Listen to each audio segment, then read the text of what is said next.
Hey, everybody. Thanks so much for joining us right here on The Right View. Tonight, we are so excited. We are joined by one of my favorite people, quite frankly, but I'm sure you've heard this name before. You know him. You love him. We are joined by political commentator, host of the Dan Bongino Show. That's right, my friend Dan Bongino. Dan, thanks for joining us here on the show. I feel like I've been a big fan of yours, like a lot of people, for a long time. So I'm just going to start off the top here with something really important. We're going to get it out of the way. How much do you miss Geraldo Rivera? Just truth be told. Yeah, I'm devastated. Obviously, clearly devastated. You know, here's the funny thing. I mean, you and I worked at Fox and we're doing hits there for a long time. I mean, for those who don't know in the audience, by the way, I've known Laura so long that she was in a different name in my phone book. That's right. One day she called me, and what was it, UNESCO or something? And I'm like, who the hell is this? Like, who is calling me? And I didn't realize it was you. And when you were working at Inside Edition, we had done an interview or something like that, and I had stored your number under a different name. And I'm like, who is this weirdo calling me from Inside Edition? That is so funny. And it was you. I had never changed the last name. So we go way back. We do. You're the best. You know, I think the world of you. Your husband, you guys are fantastic. But the thing with Geraldo is kind of funny because the way the whole thing started with me and him debating on Fox, Sean Hannity's a good friend, great guy, love him to death, one of the best guys in the business, super generous, super nice. Yep. And one night, I don't know if they were just, Geraldo was scheduled to debate and someone might have bailed. And this was like 6-7 years ago. And they said, hey, you want to go on with Geraldo? And I was like, yeah, sure. Like, you know, the Al Capone's vault guy. Like, I'll go. I mean, Geraldo been in media a long time. Yeah. You know, he'll laugh about the Capone thing, so I'm not taking a cheap shot. He'll laugh with you on it. But and we got in a big fight about something, and it blew up, and then we came back the next night, and it turned into what essentially was like a 6 or 7 year on-air battle with Geraldo, which is the craziest thing. And then I knew it had turned into something when Mediaite, of all places, which is no friend of conservatives, by the way, at all, they had their top 100, whatever, media personalities or something. And me and Geraldo were like number 42. Like, this has become a nightly ritual on Fox. And I get a lot of questions about it. You know, people say, was that real? And you know the behind the scenes is Fox better than anyone. Yeah, it's real. Yeah. It's absolutely real. No one says to us like, hey, you're going to come off the top ropes like Randy Savage, and then Hulk Hogan's going to drop the big leg. Like, there's no choreography. None, zero, Zippo choreography. They'll tell you the topic so you don't come in like an idiot. Hey, we're going to talk immigration. But that's really it. And you go in and sometimes, you know, Sean, it's like, tonight's about immigration. You'll get on Sean and go, how do you feel about the Second Amendment? Totally different. Sean Hannity loves to switch it up on you all the time. He will throw you a deuce, a curveball, and it just made for a better debate because neither me or him had any talking points prepared. But I mean, I do miss it. It was a lot of fun. But, you know, like with everything else, Laura, you know, everything has its time. And, you know, that's kind of, that chapter's closed. I hear it. Well, I think everyone misses seeing the two of you, you know, duke it out, if you will. You guys were great. And you're right. I mean, I guess some people could think that something like that was kind of staged or choreographed in some way. But no, none of that. I think anyone watching should be able to tell. You guys were very, very much in the moment. And I think you both felt very passionately about your points. And I think it made for, quite frankly, great entertainment. So thank you. And we didn't fight all the time. I mean, we shared a lot of things in common. I mean, whenever Sean kind of knew it too, whenever the topic was guns or immigration, there was going to be M80s going off. Like, it was going to be like that time he turned around, he did this, remember, on the air, and he pulled this earpiece out. That was real. I was sitting in this exact chair doing a Fox hit live in front of 3 million people. And I'm looking at my return like I'm looking at you now. Yeah. And I'm thinking to myself, holy Moses, man, this guy just turned around in the chair. Like, he's really given up mid-debate. But that, I promise you, every second of that was a genuine response. And I frustrated him a lot. I think a lot of it had to do with, listen, the guy's been in media for 50 years. He's got a storied history. He's done a lot of good work. You know, I don't agree with the guy politically, but he's got a nice body of work. Some of it good, some of it not so great. I mean, some of the war coverage people took a disliking to, but I don't think he was really used to the back and forth, you know. But having said that, we were always kind of respectful of each other every time we saw each other in the green room. But I was kind of a little, I don't know, I was a little upset he went on The View after he left Fox. I mean, listen, you can have all the problems with Fox you want. That's not my business. That's his. But, running to The View, I don't know. I wasn't really down with that. And I got to tell you, they're the worst of the worst over there. They're the worst. My biggest beef of all was with your father-in-law. I just felt like, for a guy who had given him so much, he doesn't owe him fealty. Like, he doesn't have to beatify your father-in-law. But I thought there was some cheap shots in there. And, I said that on Fox many times, right to his face. Yeah. I just didn't think that was right. But, that's for another day. Well, we appreciate all of it from you, of course, Dan. You mentioned kind of a minute ago that you and I knew each other because I used to work at Inside Edition. I was a booker. I was a producer over there for a long time. And you were one of our people. Whenever we were like, we need some sort of a security expert, who do we call? And they'd always be like, call Dan Bongino. So that's how I had your number in my phone when I was Lara Yunaska. You got that right. But that was kind of your life before you became the Dan Bongino that I think so many people know now. You made the jump, if I'm correct, from working first with the NYPD to then the Secret Service, right? And that was kind of your old life once upon a time. Yeah, it was. And I didn't really plan it out that way. I wanted to be in the FBI. I wanted to go and do behavioral profiling. Matter of fact, I went back to graduate school to study neuropsychology and behavioral learning in the City University of New York, precisely because I wanted to be an FBI profiler. That's all I wanted to do. The problem was the FBI is really, really hard to get into. They get tons of applications. And the long and short of it is they take forever. So my father, I had been spending some time over at my aunt's house. They lived across the street, right? My brother had lived there because we didn't live with my mom. So long and short of it, my father comes in and we're all chatting together. And he had lived on Long Island. And he says, he calls me Daniel. It's probably one of only two people on the planet to call me that. He says, Daniel, I think you should check out the Secret Service. And he handed me this pamphlet. And, you could rip off the thing and mail it back. And I was like, all right, what the heck? Like, the FBI is taking forever. So I did. And they called me in and I just fell in love with it right away. I met this guy, Ed, and he was a recruiter. And I remember he said to me, Dan, I know you want to go in the FBI and it's a great organization. But all you're going to be doing is criminal work. He said, think about it. Here you can do that kind of work. And if you want to go protect the president or serve on a SWAT team, you can do that too. And he really talked me into it. And they just moved fast. I mean, 6 months later, I think I was swearing in.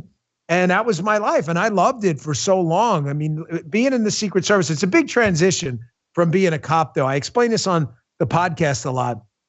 Everything's in reverse, Laura. So like when you're a cop, right? You're walking a foot post or whatever it is, a foot beat, and someone gets punched in front of you, you arrest them, but the crime's done, like you saw it, and the investigation happens in reverse. Why did this person hit you? You're taking notes, you have ID, everything's in reverse order. When you're a federal agent, it's the exact opposite. Someone comes into your office and says like, hey, I think my credit card got stolen. You're working a case for probably a year or two if it's a big case, going through all this stuff. By the time you get to court and you bring that person into court, that case is over. Like let me tell you, if you get arrested in the federal system by a good agent, you're done. That's why so few cases go to trial. Then that's another reason, not to get off topic here, but regarding President Trump, as a federal agent, this is what really tears at my soul. I saw it from the inside, and that they got to this point of indicting the former president over something that so clearly isn't based in any evidence. Do you know how many people had to touch this thing? This fake nonsense, that whether it's the dossier, the fake Presidential Records Act stuff, espionage, all this stuff is made up. That so many people touched this and it got to that point. Now you see why I get so aggravated, wrote all the books about it and everything else, because I lived it. And I know that's not how the system's supposed to work. Yeah. Well, I mean, gosh, could we use you? Could we have used you up to this point in the FBI, Dan? Man, I mean, I don't know what's been going on over there, but I'm sure the vast majority of people are good agents. We have friends in the FBI currently, and they're great people. But whoever is at the top calling the shots on this stuff, I mean, it's real, just pure lunacy. And you said it. I'm sure it is why you get so aggravated by it, because it's crazy. And for us and our family, We get crazed and aggravated by it because we know the truth. I mean, like the Russia collusion stuff. Are you kidding? When everybody started talking about this, we were like, Russia collusion? Is this crazy? Really? Yeah. I mean, I'm obviously not as tight with the President Trump as you, but I know him pretty well. And like every time I've discussed this with him, he said the same thing he's probably said to you. Everybody was looking around like, WTF, man? Like, what are they even talking about? Right. Like, this is the craziest thing I've ever seen. And then it got to this point where there was a former FBI director doing a special counsel investigation about a fake pee-pee tape. You got to look at yourself being a former Fed. Like, and this is why, you said it right. Yeah, there are decent people. There's been a lot of whistleblowers. I'm friends with them. Kyle Seraphin, Steve Friend, Marcus Allen, Garrett O'Boyle, all of them. But the hard reality is the upper echelon of the FBI is just a total train wreck. The organization, I believe, should be disbanded as we know it, or should have, or people at the top need to go and find a new line of work. We can't have a country where people are afraid of the FBI. We can't. Yeah. You should respect them if they're acting in their constitutional duties, but that fear them? No. That's not the way this country's supposed to work. It's supposed to be the other way around. Well, right. We're supposed to be afraid of the FBI. This is insane. They're supposed to be working to protect all of us. They're supposed to be working to keep Americans safe, to keep, to keep our country intact, not to kind of seek people out who haven't done anything and try and like throw some charges at them and intimidate them, which is honestly what it feels like is happening in so many respects in our country. Everything's been flipped on its head, Laura. That's the thing. Like when I say the other way around, I don't mean the FBI should be scared of us either. Like we should be, an armed rebellion in front of FBI headquarters. Yeah, watch it because they'll say you said that, Dan. You know that. There will be a whole article. No, which is fine. It's always good because it always pushes people to the podcast. Every piece of controversy I ever generate, it's always worked to my benefit in the end. But the whole idea the founding fathers had is there had to be a healthy fear of the power of the people, the power of the people through elections, through a constitutional republic, a representative democracy, that these people could then vote in Congress people who had the power of the purse to restrain organizations like the FBI, who, of course, weren't around when we were founded and aren't in the Constitution. But that's what I mean by everything's flipped on its head. That, people, I'm legitimately afraid sometimes, like I'm going to get audited for political reasons. If I get audited, I get audited. I mean, audits happen. I'm not going to say every one of them is political. But if I get audited, the first thing that comes to my mind is this was clearly political. Right. The FBI knocking on my door. Like I can't tell you with a straight face, even though I can tell you categorically I have no federal criminal history at all. I wouldn't be surprised one day if there was a knock. Hey, we need to talk to you, big. Well, right. And I mean, I think a lot of us feel that way. I mean, certainly if your last name is Trump, we all feel like, gosh, everything we do is so scrutinized and any, spit on the sidewalk or jaywalk or something, and they're going to lock us all up. So look, I think the truth is if there had been anything illegal that any of us had done, there's no doubt they would have already locked us up and thrown away the key at this point. But you're right. And I actually think it's the reason that people, maybe we've come to such a point now that people are finally starting to see a lot of things that I think that they were kind of shielded from. And I'll give my father-in-law a lot of credit for that. He had to be the person, I think, to wake a lot of folks up and say like, hey, take a look. Some of this stuff is not right. Look at the mainstream media. Look at all the garbage that they're pumping out every day for clickbait. They don't care if it's true or not. They don't care about any of that. And so I hope people have paid enough attention, Dan, that as we head towards 2024, towards November and a presidential election, people make decisions on the person that they're going to support for president of the United States based on truth, based on facts, not based on, mail-in voting that shouldn't have ever happened, not based on some guy hiding in a basement. What do you think about 2024? What are your predictions as we head that way? Talking to you about this is a little hard because there's obviously, you're part of the family. And I don't like to talk about this too much with members because it scares people. And I'm not intending to do that. But I'm worried, Laura. I say it all the time. There's going to be an earthquake in this election. I have this eerie feeling. It reminds me of the Clinton, George H.W. Bush, Ross Perot election. Election was just bananas. I was a kid. I don't know what I was, 18. Who knows? But that election was just nuts. This third party guy comes in. He's talking about sucking sound, the jobs, and he's running full blown commercials on broadcast TV.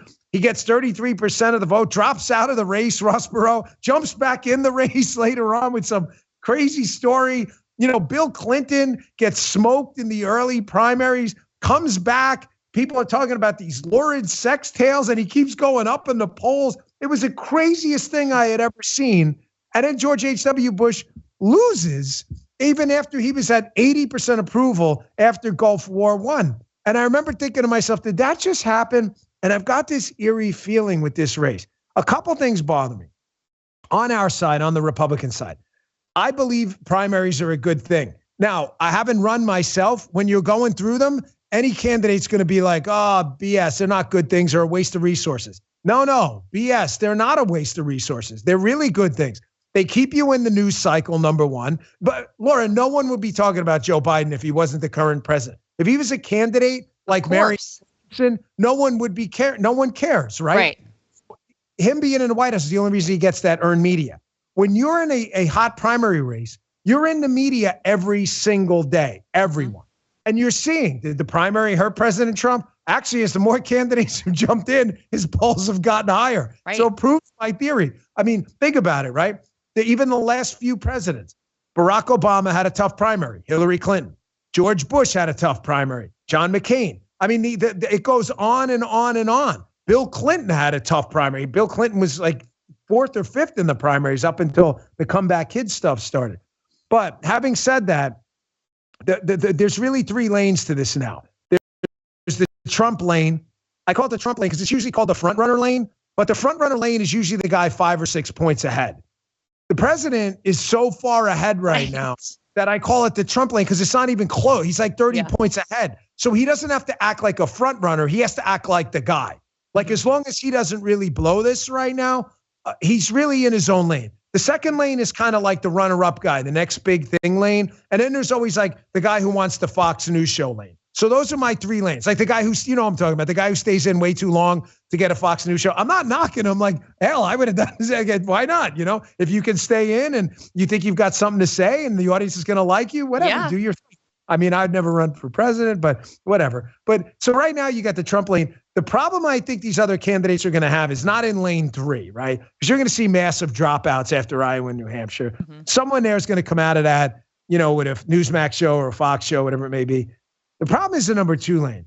Listen, I love your father-in-law, already endorsed him, but Governor DeSantis is a great governor. And no one's going to ever get me to say anything bad about Ron DeSantis. He's a great governor in Florida.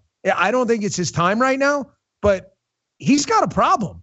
His campaign is flying. It's not a secret. I'm not knocking the guy. It's talked about openly in his own circles as people engage in this whisper campaign.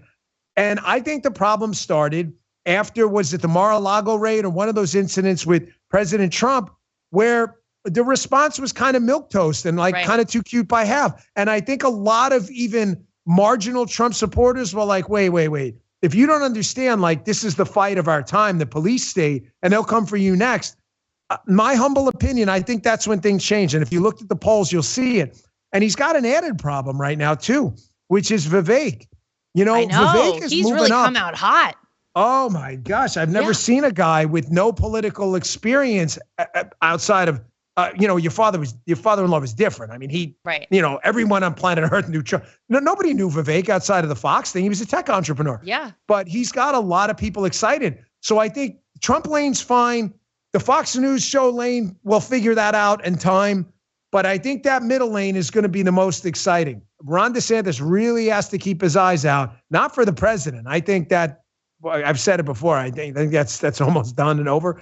I just think that Vivek is creeping so hard right now, he may monopolize that lane for himself. Yeah, no, you're right. And I mean, I don't think anybody would have given him at the beginning. They kind of laughed about it. And I did quite a few things actually with Vivek at Fox. And I was always very impressed with him. I think he's a great guy. My father-in-law loves him, by the way, because apparently like a week ago, Vivek was at some event and he said the greatest president of our time is Donald J. Trump. And my father-in-law's like, well, that's perfect. I agree. I agree with this guy. He's got a great sense about him. He's super smart. He like is. Genius level smart. Yeah. And there's almost nothing that gets by him. That's why I think on the debate stage, you could see some real moves. And I think if Ron DeSantis has a big problem with the primary calendar too, Laura. If he doesn't win Iowa, which is probably not going to happen, and doesn't win New Hampshire, but then finishes, say, fourth in South Carolina because Tim Scott's polling strong there, Right. They're going to have to really have some hard conversation. Yeah. Well, and the interesting thing with Ron DeSantis, and look, I've never said anything about him being governor in any negative way. I think that he's done a great job with Florida. I personally would like to keep him as the governor of Florida because it's where I live too, Dan. And, the interesting thing to me is when you talk to people in Florida about DeSantis, I think some of them have felt a little bit like, oh, well, Ron DeSantis ran for as a stepping stone because now he thinks it's his time to be president. And it's a little touchy. I'm not sure if this doesn't work out for him, exactly how things go for Ron DeSantis.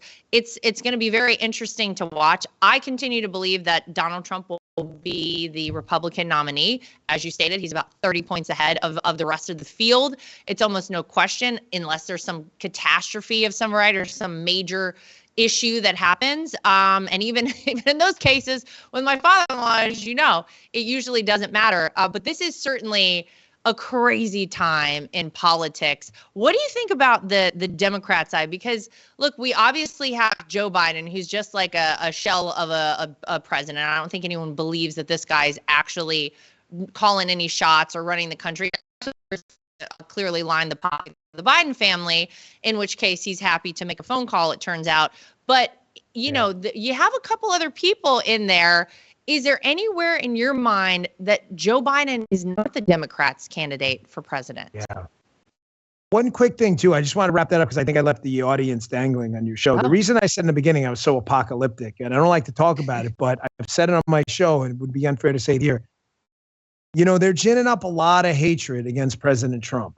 And having done protective intelligence in the Secret Service for a very long time, they better be really careful, to quote Chuck Schumer, the whirlwind they bring out there, Laura, because I know the guys. Yeah. I know the guy who runs President Trump's detail very well. We spent a lot of time together. We're very, very good friends. They're very competent, but there's a lot of crazy people. And the stuff they say about, I've never seen anything like it. So that's what I meant by, I don't want to sound apocalyptic about it again or macabre, but it's. Yeah, but we have to be realistic. No, you have to be realistic. I'm afraid. Yeah. I'm afraid for the guy. And I'd be lying if I said otherwise. But on the Democrat side, listen, I went on the record today on my own show. It's a prediction, so it could go either way. I mean, I don't want to sound like I'm the Stygian witches from Clash of the Titans, like I have the eye or something, but Joe Biden won't be the nominee. I agree. He is not going to be the nominee. He is not campaigning. He's, his money the money he's raising has been okay, but not spectacular. He's not acting like a candidate. The Hunter Biden stuff that is coming out is catastrophically bad. In a level we haven't seen. I mean, here's the crazy thing. Everything they accused President Trump of doing, Joe Biden actually did. This is like the craziest thing. I mean, the guy is a foreign agent. I don't mean like James Bond. I mean, Joe Biden is a foreign agent in the legal sense of the Foreign Agent Registration Act. Think about that. The president of the United States is a foreign agent. There is no way this guy is the nominee. And I'll tell you what's going to be the pin on this grenade that they pull out. As you know, having been involved in the campaign and having just been, you talk to them, you see it up close. Nothing else matters other than money. Nothing matters before. If you don't have money, I should say, let me rephrase that. Every vote's matter, but no, it doesn't matter if you don't have money. Nothing matters. If you don't have money, you're not talking to people. You have no campaign staff. You have no travel budget. You're not on TV. You're not on radio. You're not on mailers. You don't have door knocking, little things you can leave behind. You don't have a staff. You've got nothing. You've got zero. And donors eventually are going to say, as this guy drops further and further in the polls and his approval rating goes down and down, hey, listen, Joe, you got to go. And he can fight it all he wants. But as this Hunter Biden thing gets worse, I will be astonished if this guy is the nominee on the Democrat side. Agree. I totally agree. But then it begs the question, Dan, who will it be? Because obviously in a semblance of some kind of not crazy world, but we're in a crazy space right now, it would naturally kind of be your vice president. But Kamala Harris is, I mean, talk about just a disaster. That's a disaster. Her approval rating is far lower than Joe Biden's, and that is very low. The bar is very low, at that point already. Then you've got RFK Jr., you've got Marianne Williamson. I mean, a lot of people say maybe a Michelle Obama, maybe a Gavin Newsom. Who would you think it would be? Well, let me walk you through a scenario I think is 50-50, which is saying a lot. Politics not meant to hedge. I mean, 50% chance this happens, a big deal. Joe Biden knows his son's in a lot of trouble. If this plea deal continues to fall apart and Merrick Garland continues to do what he's doing, or finds himself in a corner on this thing, which they might, as more information comes out with this Devin Archer and everything else, right? I envision a scenario where Joe Biden pardons his son. He pardons his son. The media is going to defend it. They're going to say the son had a drug problem. It's his dad. He's trying to take care of him, do the right thing, whatever. They're also going to say, you know what? They did the same with Nixon. The country had to move on. The media will defend them. They'll be like kind of a winky, nod. You're going to step aside now. Mm-hmm. Biden announces maybe a week later, a month later, in an LBJ type speech. I'm not going to be the nominee. Don't bother supporting me. We appreciate it. But here's the thing. Joe Biden is not leaving office till he can secure a pardon for himself. And the only person he can secure a pardon for himself is Kamala Harris. And even her, I'm not too sure about, because she's a political tiger too. Like, she'll change her stripes on any given thing. We've seen that in the past. So the Biden team, which will still be potent, he's not going to step aside from the presidency. He'll step aside from his campaign to run again. He's still going to be potent. He's going to put his weight behind Kamala to secure a pardon. Having said that, there's zero, and I mean zero chance that Gavin Newsom, Pritzker, and Whitmer up in Illinois and Michigan, respectively, don't jump in too. They'll smell the blood in the water like piranhas. There's no way. But the Biden team, there's no way they're going to take a chance on a pardon from those three. They're going to pull their weight behind Kamala, who candidly is a worse candidate than Biden. Seriously. People feel bad for Biden sometimes, and Democrats say nobody feels bad for Kamala. Yeah, no, that's the truth. Well, it's all very fascinating. And by the way, I love your commentary. So many people, I think, come to you, Dan, because you really lay it out in a way that is digestible for people, that people can understand. You seem to have such a wealth of knowledge in so many different spaces. We talked about how you started out with the NYPD, you became a Secret Service agent, and then you how did you get into what you're doing now? Having your show, which has been incredibly successful. Did you ever expect, when you started kind of sharing your opinions on things, that this would all happen? Because it's been amazing. No, not at well. I appreciate it. And, I say this kind of half in jest, but some of it's true. Listen, I'm not that bright. Like, I'm an average intelligence guy. I am. My IQ's average. Like, I scored a 1100 on my SAT. I didn't set the world on fire.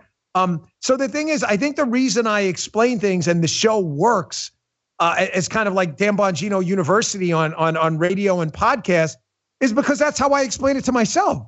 I'll give you an analogy, right?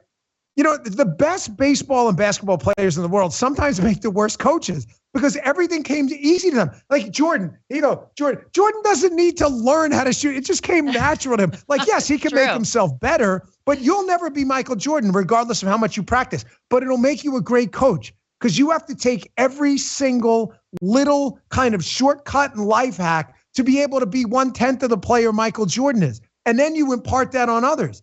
And I think that's how this happened. I came to radio and I would say, all right, I'm going to go on the air. And I was guest hosting for Mark Levin and Hannity and others. And I would explain economics to myself very slowly. Like, here's how Keynesian's marginal propensity to consume. Here's how to explain that to someone normally, who doesn't really follow economics. And that's how it would come across because I had to explain it to myself. So, I just got really lucky. When I tell people, I think my first time guest hosting on the radio was for Sean Hannity and the biggest radio show in the country. People are like, dude, are you crazy? I'm like, no, I was in my basement. I was lifting, something you and I are familiar with. My favorite thing to do. I told you before the show, I watch your crazy fitness Instagram videos. And I keep telling everyone you're 20 years younger than me, so I don't feel terrible because Laura's in such great, amazing shape. But I'm doing this 10x3 workout and I'm benching and I'm on like the 9th set and I'm listening to Neil Bortz fill in for Hannity. And I saw it's pretty cool fill-ins. So I had known Linda from being a guest. Linda, his EP, executive producer. And, Laura, listen, nothing ventured, nothing gained, right? I'm like, I'm just going to call Linda. And I called her up and I said, hey, you think I can guest host for the show? Now, I was waiting for her to laugh and mock me for being such an idiot. Like, what are you, crazy? You don't even do radio. And she was like, can you come up next Thursday? And I was like, so if there's a lesson, you don't ask, you're not going to get squat. Yeah. And that's how it started. I mean, Sean and then Mark, I was filling in for Sean with Linda at WABC above Madison Square Garden when their studio was there. And Rich Cementa from the Mark Levin show was there listening. And he was like, this guy's pretty good. And Mark Levin was kind enough then to let me fill in. Rich is his EP. And that's how the whole thing just took off. And now I'm, after the all too soon tragic death of Rush Limbaugh, I got a call from Cumulus, and they said, listen, we've got 350 stations without a host at 12 to 3. You want to do it? And first I said, no. I said, nah, I ain't filling for Rush Limbaugh. What are you, crazy? It's like playing center field after Mickey Mantle. Like, I'm not, what are you, nuts? Why would you do that? But then I thought to myself, that's kind of a turkey way out, isn't it? Like, that's kind of like a chump move, Like, Rush Limbaugh was the greatest broadcaster ever. Right. Do the man some honor and go in and kick some ass and do Dan Bongino. You're never going to do Rush Limbaugh, but, honor the guy's legacy and go in and do a bang up job. And so I took it. And then, 2 years, that was 2 years ago. Feels like yesterday. Crazy. Well, it seems to be working out for you. I mean, all of it seems to be working out for you. And, you contacted me. Gosh, it must have been 3 years ago now. I was considering running for Senate in my home state of North Carolina. And I'll never forget, you reached out to me and you were like, you should do it. This is something that you'll regret if you don't do it. First of all, do you forgive me, Dan, for not throwing my hat in the ring just yet? My father-in-law likes to say that was possibly my only shot. I don't fully believe that. But you felt very strongly that was something I should do. I assume because you had some political aspirations at one time as well. Yeah. Well, number one, I made that call to, I think, two people, you and someone else who shall remain nameless, but who's very special too. I don't try to encourage people to run for it. If you want to do it, because it's hard. I did it 3 times.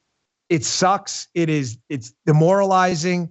You have to do really horrible, embarrassing things like ask people for money. It sucks. I mean, what do they tell you growing up?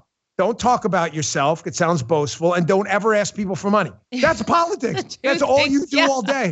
It is so freaking uncomfortable. It is cringy uncomfortable.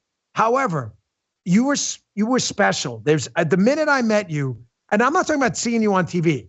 We had met at events and, Eric and you had us over for dinner a couple of times. And I told my wife, I said, something there. It's the, oh, that's so nice. The French call it the je ne sais quoi. Like, if we knew what it was, we'd bottle it. And it's just there. And I said, she is making a huge mistake because you would have won. You would have won. So yes, I forgive you because one, God was in charge and I don't ever question my Lord and Savior. There's a reason that happened. But I brought up the story to you because it happened to me. I was going to run for governor of Maryland. We were polling amazingly. I was about a month or two in and I let someone talk me out of it. They said, no one's won since Bob Ehrlich. You're not going to do it. Look at the county breakdown. And I said, I'm not feeling that. I said, I just ran for Senate in a 3-way race. We raised a couple $1 million as a first-time candidate. I said, I really think I should. It's not what I'm hearing when I'm out knocking on doors. And I let someone talk me out of it. So I decided to step out of that race and run for Congress instead. We wind up losing by 1,000 votes, by 1 point, in a race no one's come within 12 points or of winning in that district ever. And Larry Hogan wound up winning that night. And, listen, I don't know. I can't prove a counterfactual. Maybe Hogan was a better candidate than me for that. Maybe he fit better to the state. I don't know. I'm not a fan of Larry Hogan, but that's a personal thing, not involved in politics. And I was glad he won. I mean, I'm still a Republican. But I got to tell you, Laura, I to this day, I kick myself in the ass over that. I'm like, you would have won that race. You could have changed Maryland politics. And, even though there was a Democratic majority in both houses, we could have changed a lot of things. And I just kicked myself in the ass. And you're just, there's something about you. I had this feeling. I only called one other person, and it was you or the other one. And I said, you need to do this like right now, because you have no idea where this is going to end. But again, you got to trust in the Lord. Sometimes I'm not your preacher, and I don't intend to be, but sometimes you ask God for an answer, and the answer is no. Mm-hmm. And that's okay. True. That's true. People have this misperception about prayer. Like, my prayers have been answered. Yeah, but that doesn't mean in the affirmative. Right. God, give me $1 million. The answer may be no. That's not for you. You're not prepared for that right now. You know? And I think if you guys really discussed it and you felt like it wasn't right for you, then the past is that I'm not an Eckhart Tolle guy, but listen, man, you only live in the present. We have this perception of time that we're moving through time. Like the past is behind me and the future's in front of me. That's not what happens, Laura. You're in the present. Time is flowing past you. You're only in the now. Right. So talking about what happened in the past as if you left it is irrelevant. It doesn't exist anymore. You made the decision. You're in a great spot now. I think though, I would not, if I were you, I would not leave politics behind. You got a family decisions and stuff like I did, but you need to really one day seriously consider it. Wow. Because you could win, and you could be a very transformative figure in our conservative movement. It would be special. That's my story, and I'm sticking to it. Thank you. I'm honored. Look, you're right. I think you feel a certain thing, and for me, it felt like the wrong time. My kids were very, very young. They were 2 and 4 at the time when I had to make this decision, and it didn't feel like I could do the job that they deserved as their mom, and I couldn't have done the job as I felt I should have done it as a senator for North Carolina if I had won at that point. So I would never say never. Crazy things have happened, Dan, like Donald Trump becoming president. So you never know what could happen. But honestly, I really appreciate your encouragement and your support and all of it. It's so meaningful to me, and I really, really do mean that. Before we let you go, I could talk to you like all day because you're great. This is what you do, but you're so fun to talk to. As a former Secret Service agent, just give me what you think here. Whose cocaine was it? What do you think, Dan? Well, from what I'm hearing from my sources, it may not have been Hunter's, but it may have been a family member's. So I've heard that as well. That don't discount the fact you've been in the White House probably a couple times, 1 or 2, maybe. Right? I've been in there a handful of times. Yeah. You get the point. The area it was found, very well, is very small. Yes. So you have to keep in mind this drop box. It was not left there accidentally, okay? It was probably left in a drop box because they were dropping it for someone else. Now, if you believe that the Secret Service I love, but I think is being led by someone now who's acting politically and not in the interests of safety and security, if you believe they took here, I'll do this demo I did for Newsmax. So here's a little baggie this is earpieces from my studio. Say this was cocaine, which wouldn't be in my desk, but just imagine for a minute, I'm a cocaine crackhead or whatever. Yeah. So I'm dropping this in a box. How exactly on a non-porous surface like a baggie are you not leaving a fingerprint? How are you holding it? Like, hold on, let's try. Right. Are you holding it like this? Yeah. Like, how exactly are you and then when you drop it in the box and there's a key there, right? So you got this key. How exactly are you turning the key without leaving these thing called fingerprint? Again, what are you doing with your teeth? How exactly are you doing that? So the fact that one, it was left there, I'm telling you on purpose. And secondly, that they couldn't find a fingerprint is absurdly ridiculous. Totally. And once you see what happened the other day with Hunter Biden's release conditions, that he can't be doing any drugs, now you see why there was an urge in the White House to say, hey, listen, we can't have this attached to the Biden family in any way. So let's just winky, winky, nod, nod, tell everyone we couldn't find a fingerprint because Biden or someone in the Biden family would have been in a lot of trouble. I mean, this is, Dan, this is crazy, ridiculous stuff. We got cocaine showing up in the White House. We've got people with their tops off and fake breasts on the White House lawn. You've got, members of the administration stealing women's luggage. This stuff was not happening when Donald Trump was president. It's the craziest thing. It's crazy. They accuse President Trump of. Yes. Everything. Defiling the White House, being a fascist, cracking down on his political opponents is literally being done right now with Biden. None of that stuff happened. I mean, I used to laugh all the time. I'm like, if you liberal nut jobs, if you guys sat for a second and pulled yourself out of this and thought rationally for a moment, Donald Trump's a fascist? How? The Trump tax cuts gave you back more money and shrank the government's power. What fascism school is that? They don't know what it means, Dan. Of course they don't. Yeah. He shrunk the Federal Register so there were less rules to be involved unnecessarily in your life.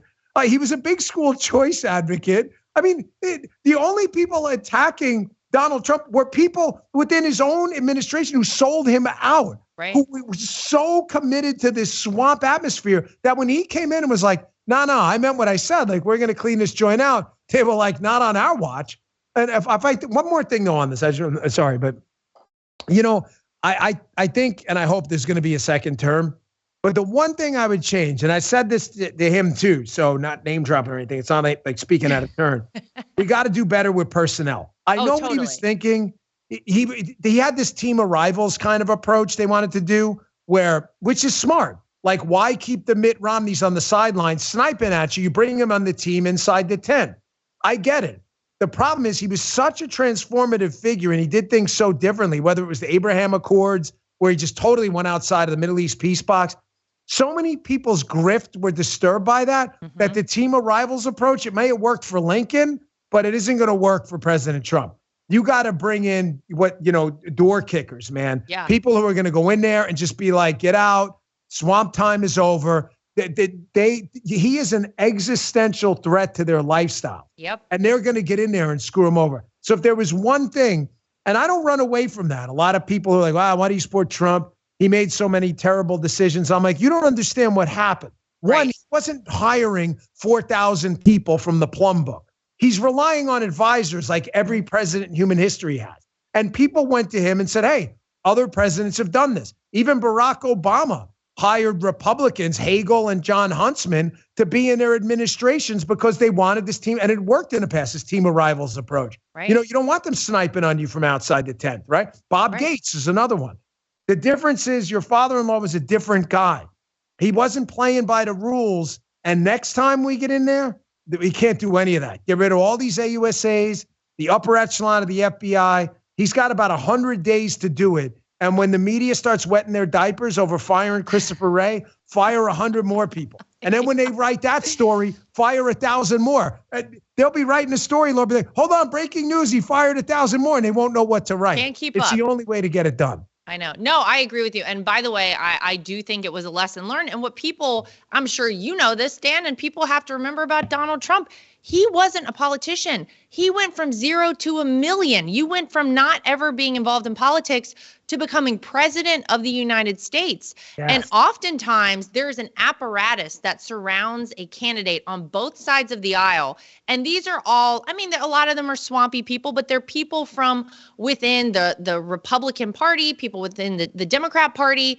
And so you have a big group of people who you can put in all of these different positions. The difference was, when he won, I mean, look, everyone said it was impossible. So it wasn't like he had thousands of people lined up for positions like all of these other presidents have had.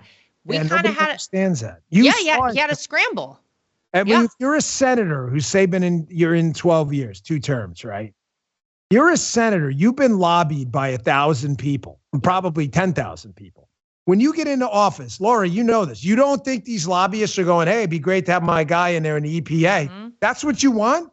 And yeah, they're loyal. They're just effing you over. Totally. The thing with Trump is instead of those people effing over the American people and staying loyal to that president, they effed over Trump instead. Yeah. And right. And you're right. He didn't have this bevy of lobbyists and staffers. You know, it was I don't think we should run from that. I think we should acknowledge it. The fact that people screwed him over, we should acknowledge it. And we should say, hey, even better now. Now we know where the bodies are buried. We know where everything is. We know where the pens and pencils are. We know who's going to screw us over and who isn't. Now we've got 4 years. And you know what? We don't have the pressure of re-election. I think that's a positive. You know, I've told anyone who will listen, I don't think we should run away from that. People say, oh, you should elect these other guys because they get 8 years. One, there's no guarantee of that. And two, I don't want a guy running for a second term. I want a guy running to change America. We'll deal with 4 years from now. Remember, we live in the present. Time flows past us. We don't flow through time. You're alive right now. I'm not worried about 4 years from now. I'm worried about now. Country's in horrible shape. Forget about 4 years. Let's fix it now. But see, what you just laid out there is, I think, why so many people are terrified of Donald Trump becoming president. 4 years, he's not running for a second term. He's not focused on another campaign. He's got everybody's number there now in D.C. He knows who the good people are. He knows who the bad people are, who the swampy people are. He's got it.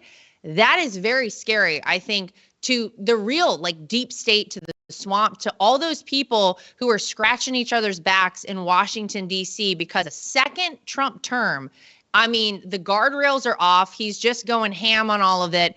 They know it. I think they're terrified of it. And look, I'm all for it. And I think that's what this country needs, like you said. So we'll see. We'll see what happens. Dan, I'm sure everybody knows where to find you. Where do people find you if they want to listen, watch all of it? Well, watch your show. Your show's great. I got my own show, Dan Bongino Show on Rumble. We love it. Rumble's been great to us. And I got a new book coming out. It's available for pre-order now. It's called The Gift of Failure. You know, I got tired of everyone writing books about how great they were and all their successes. So I decided to write a book about the 10,000 things I screwed up, whether it was the Secret Service or, you know, some time I spent with Parler. And, you know, I screwed up a lot of stuff. And I thought every failure I came back. So check out the book. If you want to check that out, it'd be cool. So that's coming out in September. But yeah, show's available on Rumble every day. We go live at 11. But your show is great. Love it. So I'm happy to do it. I wish we could have gotten it together sooner, but you know how it is. You were here. I was there. I was on a vacation. Crazy. You were out. So we made it happen though. Well, you're the best. Thanks for everything. Keep up the fight. I know you inspire a lot of people. Everybody kind of comes to you for your commentary. So everyone will be certainly paying attention over the next year and a half because it's going to get wild, I'm sure. So Dan Bongino, thanks for joining us here on The Right View. To everyone at home, as always, make sure you like, subscribe, share, and follow. We'll see you back here next time for more.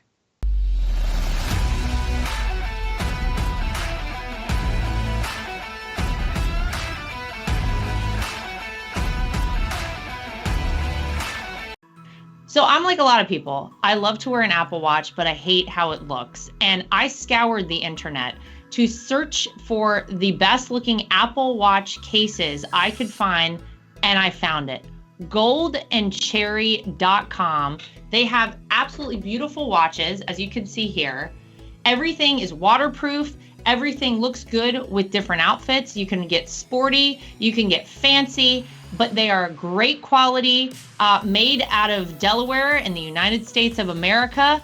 And they have been kind enough to give me a promo code that I can share with you if you want to get your hands on one of these as well. It's Lara T, L-A-R-A-T is the promo code to get yourself a discount at goldandcherry.com. And not only do they make Apple Watch cases, they also make great products for iPads and iPhones, keyboards, your desktop, everything you could possibly need. goldandcherry.com. Use promo code LARAT so you can get yourself one of these today too. At The Right View, we're very proud of the fact that we are independent. We get to say everything that we think and everything that we feel. We have no woke companies guiding us or telling us what we can and cannot say. We are always going to shoot you straight and give you the facts as we know them. And that's why it's important to support independent outlets like The Right View. My name is Lara Trump, and I think Mike Lindell is a patriot. He is someone who loves this country, is willing to fight for this country. I love MyPillow because not only are MyPillows made in the USA by American workers, but they're great products, and they're so great that not only do I use them in my own bed at night, My children actually requested, my daughter the other day went to the closet and pulled out a MyPillow and said, this is the pillow that I want to sleep with. And I gotta tell you, she loves it and will have nothing to do with any other pillow. So it's a big hit around our house. My dogs also happen to sleep on MyPillow dog beds. So all around the Trump household, we're big fans. If you go to mypillow.com today and use promo code Trump, again, promo code Trump, you will not only save money, but you will help us continue this show and other shows like it and help us continue the fight for the future of America. Inflation has impacted all of our lives. I don't think anyone can go to the gas pump or the grocery store without noticing that it is a major factor. And unfortunately, it's not going anywhere. It doesn't seem like it's going down in the way that we would like it to. And one way to protect your money is by investing in precious metals, gold and silver. That's always been a great way to make sure that you keep your money and you keep it safe. When you go to bh-pm.com, use promo code Trump. That way, if you decide you want to invest in gold and silver, you'll save yourself a little bit of money. We live in a time that's very interesting. A lot of us out there feel like a lot of our rights are slipping away. And if you're like I am and you want to have the right to choose whether or not to have a vaccine, how to live your life freely, and you're looking for a great doctor, I've heard amazing things about Dr. Sherwood. He's somebody who you should really check out and check into, and it'll help support this program and keep us going. So go to sherwood.tv and use promo code Trump. Again, sherwood.tv and use promo code Trump. You can save yourself some money and help us keep our program going.